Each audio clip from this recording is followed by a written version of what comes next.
We come to Anaxagoras, who lived about 1 century after Thales.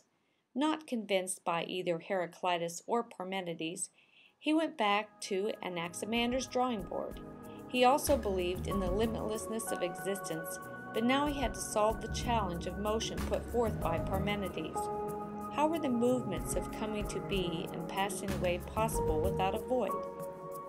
He wrote, "The Greeks do not have a correct view of generation and destruction, for no thing is generated or destroyed.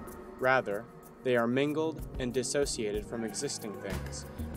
And for this reason, they would be correct to call generation mingling and destruction dissociation." Thus, Anaxagoras denies that things come or go anywhere when they come into being or pass away. In fact, the processes of generation and destruction are just names for interactions between substances.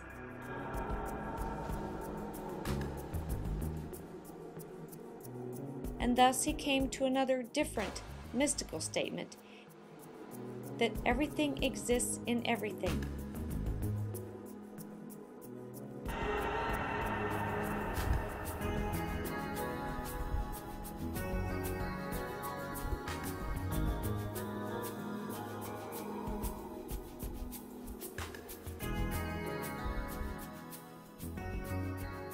Nietzsche explains, If opposite could be shown to arise from opposite, for example, black from white, then everything is possible. And this actually happens when white snow dissolves into black water.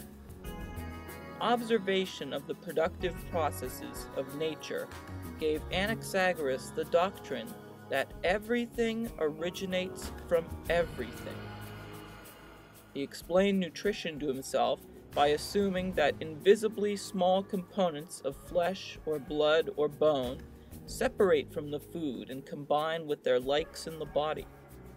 But if everything can come to be from everything, solid from liquid, hard from soft, black from white, flesh from bread, then everything must be contained in everything as well.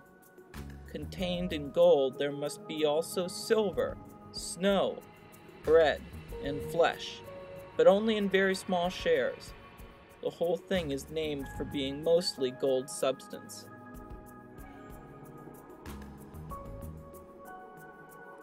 so any given substance contains all the other substances of the universe, in such tiny amounts that we cannot recognize them. Everything is made of everything. Everything comes from everything, and everything goes into everything, an infinite mixture. There is no material pure in itself.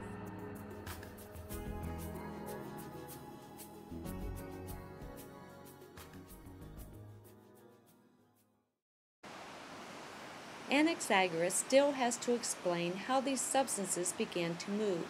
What first set the universe in motion?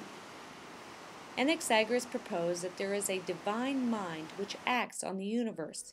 It has no physical form and operates only by the power of its own cosmic thinking. Anaxagoras gives it the simple name of thought. Unlike physical substances, thought is not mixed with anything.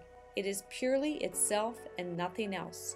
Not even the most infinitely tiny part of it is to be found in something else. It is complete and independent, and because it exists free of physical substance, it possesses no definite trait by which we might know it. It is always manipulating the motions of the physical world because it is working tirelessly on one task, to separate every substance from one another. It seeks to make all the elements pure and undivided, to resolve the infinitely tiny mixtures which create chaos. Eventually, in some immeasurably great length of time, it will structure the universe into all of its pure substances and accomplish the perfect organization of reality. There are many other pre-Socratic philosophers not discussed here with interesting ideas and personalities, such as Pythagoras, who taught the doctrine of reincarnation and claimed to recognize things from his past lives. Diogenes of Apollonia, who believed that the element of air was the primal substance of the universe and gave all beings the power of sentient thought. And Democritus, who introduced the idea that the world is made up of atoms. All of these thinkers contributed somehow to the development of philosophy, which would eventually produce natural science. And there is something to be admired in the way that each early mind set out to understand all the universe.